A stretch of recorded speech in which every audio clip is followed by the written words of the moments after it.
કાચી કેરીમાં લસણ નાખીને શું ફ્રેન્ડ્સ તમે કોઈ રેસીપી બનાવી છે? Hello friends, welcome to kitchen art. Friends, આજે આપણે કાચી કેરીમાંથી એક એવી રેસીપી બનાવીશું જે ફક્ત 5 મિનિટમાં બની જાય છે અને 1 વર્ષ માટે તમે સ્ટોર પણ કરી શકો છો. શાક બનાવવાનું મન ન હોય ત્યારે તમે આ રેસીપીને ખીચડી સાથે ખાઈ શકો છો. સવાર સાંજ રોટલી સાથે પણ લઈ શકો છો. મારી ગેરંટી છે કે રોટલી ઘટી પડશે. તો ચાલો હવે આપણે રેસીપી શરૂ કરીશું. રેસીપી સારી લાગે તો લાઈક અને શેર કરજો. મારી ચેનલ ઉપર નવા હોય અને મારી ચેનલને હજુ સબસ્ક્રાઈબ ન કરેલ હોય તો પહેલાં સબસ્ક્રાઈબ કરી બાજુનું બેલ બટન દબાવવાનું ભૂલશો નહીં, જેથી કરીને તમને મારા નવા વિડીયોનું નોટિફિકેશન મળતું રહે. તો સૌ પ્રથમ અહીંયા આપણે 500 ગ્રામ કેરી લેશું.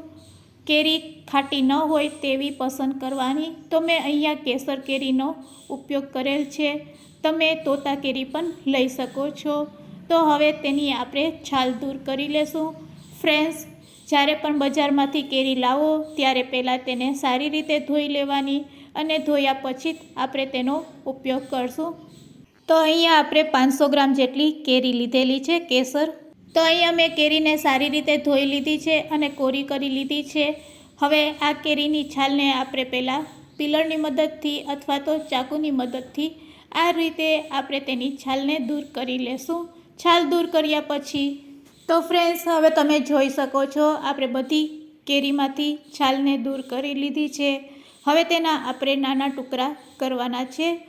તો ચાકુની મદદથી રફલી આપણે ચોપ કરી લેશું. તેમાં રહેલી ગોઠલીને પણ આપણે આ રીતે ચાકુથી કાઢતા જઈશું અને હવે તેના નાના નાના ટુકડા કરીશું. આ રીતે રફલી આપણે બધી કેરીને પહેલાં એકવાર કટ કરી લેશું. આ રીતે રફલી કટ કર્યા પછી તેને આપણે મિક્સર જારમાં પલ્સ મોડ ઉપર ગ્રાઇન્ડ કરવાના છે. તો મિક્સરને ચાલુ બંધ કરીને તેને આપણે ક્રશ કરી લેશું. તો ફ્રેન્ડ્સ, હવે તમે જોઈ શકો છો આપણે કેરીના આ રીતે ટુકડા કરી લીધા છે. તો ચાલો હવે આપણે મિક્સર જાર લેશું અને મિક્સર જારમાં અહીંયા આપણે કેરીના ટુકડા એડ કરી દઈશું અને હવે મિક્સર જારને આપણે પલ્સ મોડ ઉપર ચલાવીશું.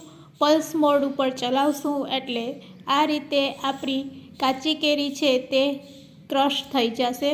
તો બસ આપણે આ રીતે જ તેને ક્રશ કરવાની છે. તો ફ્રેન્ડ્સ, મારું મિક્સર જાર નાનું છે એટલે મેં 2 વખત આ રીતે તેને ક્રશ કરેલી છે. કાચી કેરીને આ રીતે અધકચરી ક્રશ કર્યા પછી હવે તેને આપણે મિક્સિંગ બાઉલમાં કાઢી લેશું. તો અહીંયા આપણું કાચી કેરીનું છીણ રેડી છે. તે જ રીતે આપણે લસણ લેશું. તમારા સ્વાદ અનુસાર તમે 1 કપ કે 2 કપ જેટલું લસણ લઈ શકો છો. તેને પણ આપણે મિક્સર જારમાં લઈ લેશું અને તેમાં થોડાક આદુના ટુકડા પણ એડ કરશું. આ રીતે આદુને પણ ચાકુથી રફલી કટ કરી લેશું. હવે તેને પણ આપણે પલ્સ મોડ ઉપર ચલાવીશું. તો તેને પણ પલ્સ મોડ ઉપર આ રીતે ગ્રાઇન્ડ કરી લેશું એટલે લસણ પણ અધકચરું આ રીતે ક્રશ થઈ જશે. તો તમે જોઈ શકો છો લસણને પણ આ રીતે જ આપણે ક્રશ કરવાનું છે. હવે તેને પણ એક નાની વાટકીમાં આપણે કાઢી લેશું. હવે આપણે એક મસાલો બનાવીશું. તેના માટે મિક્સર જારમાં આપણે મેથીના દાણા 3 ચમચી એડ કરશું. સાથે સાથે તેમાં રાઈના કૂડિયા પણ 3 ચમચી એડ કરી દેશું. અહીંયા તમારે રાઈના કૂડિયા અને મેથીના કૂડિયા સરખા લેવાના છે. તીખા સુકાયેલા લાલ મરચાં 3 એડ કરશું અને તેના દાંડલાને પણ આ રીતે દૂર કરી લેશું અને તેને પણ પલ્સ મોડ ઉપર ક્રશ કરી લેશું. તો મિક્સર જારને ચાલુ બંધ કરીને તેને પણ આપણે ગ્રાઇન્ડ કરી લેશું. તો અહીંયા આપણો એક સરસ મસાલો બનીને રેડી છે. તો તેને પણ આપણે એક વાટકીમાં કાઢી લેશું. મસાલો પાવડર ફોર્મમાં ન બને તેનું ખાસ ધ્યાન રાખવાનું. હવે આપણે ગેસની ફ્લેમ ચાલુ કરીશું અને 1 કપ જેટલું અહીંયા આપણે તેલ એડ કરશું. અહીંયા તમે 2 કપ જેટલું તેલ પણ લઈ શકો છો. તેલ સારું એવું થોડુંક ગરમ થાય એટલે આપણે લસણની પેસ્ટ એડ કરી દઈશું. તો ફ્રેન્ડ્સ, તમે હવે સમજી ગયા હશો કે આપણે શું બનાવી રહ્યા છે. હા ફ્રેન્ડ્સ, અહીંયા આપણે ચટણી બનાવી રહ્યા છે. કાચી કેરી અને લસણની આ ચટણી જો તમે પહેલાં ક્યારેય ન બનાવી હોય તો એકવાર જરૂરથી ટ્રાય કરજો. લો ફ્લેમ ઉપર લસણને આપણે સાતરી લેશું અને લસણનો કલર ચેન્જ ના થાય તે રીતે તેને સાતરશું.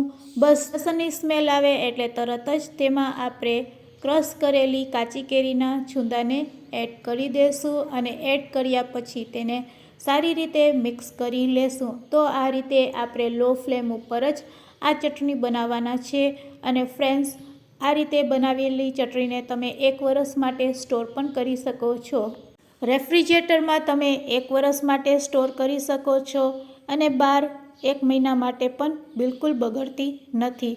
બસ હવે આ રીતે તેલ છૂટું પડે એટલે તેમાં આપણે કાશ્મીરી લાલ મરચું પાવડર એડ કરી દેશું 2 ચમચી. જો તમે તીખું ખાતા હોય તો 1 ચમચી તીખું મરચું પણ એડ કરી શકો છો. પણ આપણે મસાલામાં મરચાં એડ કરેલા છે તો તે રીતે આપણે સ્વાદ અનુસાર મીઠું અને ચપટીક હળદર નાખશું. હળદરને તમે સ્કીપ પણ કરી શકો છો. 1 ચમચી જેટલું ધાણા જીરું પાવડર એડ કરશું. હવે મસાલાને સારી રીતે આપણે મિક્સ કરી લેશું. આ રીતે લો ફ્લેમ ઉપર જ તેને થોડીક વાર સાતરી લેશું.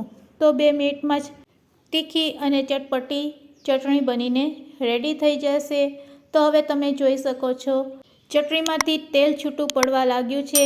આ રીતે ચટણીમાંથી જ્યારે તેલ છૂટું પડવા લાગે એટલે આપણે જે મસાલો રેડી કરેલો છે મેથીનો અને રાઈના કુરિયાનો તે એડ કરી દેશું અને હવે તેને પણ સારી રીતે મિક્સ કરી લેશું.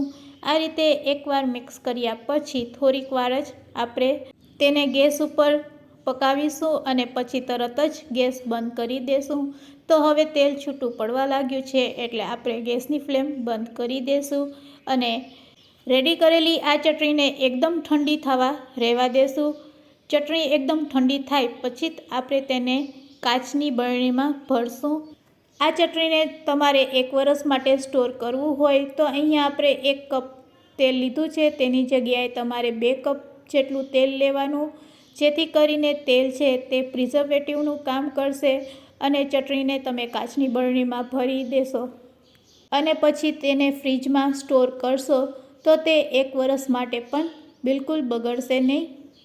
તેલ વગરની આ ચટણીને તમે 1 મહિના માટે કાચની બરણીમાં આ રીતે ભરીને બહાર રાખશો તો પણ તે બિલકુલ બગડશે નહીં. તો ફ્રેન્ડ્સ, અહીંયા આપણી ચટપટી તીખી ચટણી રેડી છે. સાંજે ખીચડી સાથે જો આ ચટણી તમે ખાશો તો શાકની પણ જરૂર નહીં પડશે અને સવાર સાંજ જો તમે રોટલી સાથે ખાશો તો પણ મજા પડી જશે. તો ફ્રેન્ડ્સ, આજની આ રેસીપી કેવી લાગી તે મને કમેન્ટ્સમાં જરૂરથી કહેજો અને રેસીપી સારી લાગી હોય તો શેર કરવાનું ભૂલશો નહીં. Thanks for watching.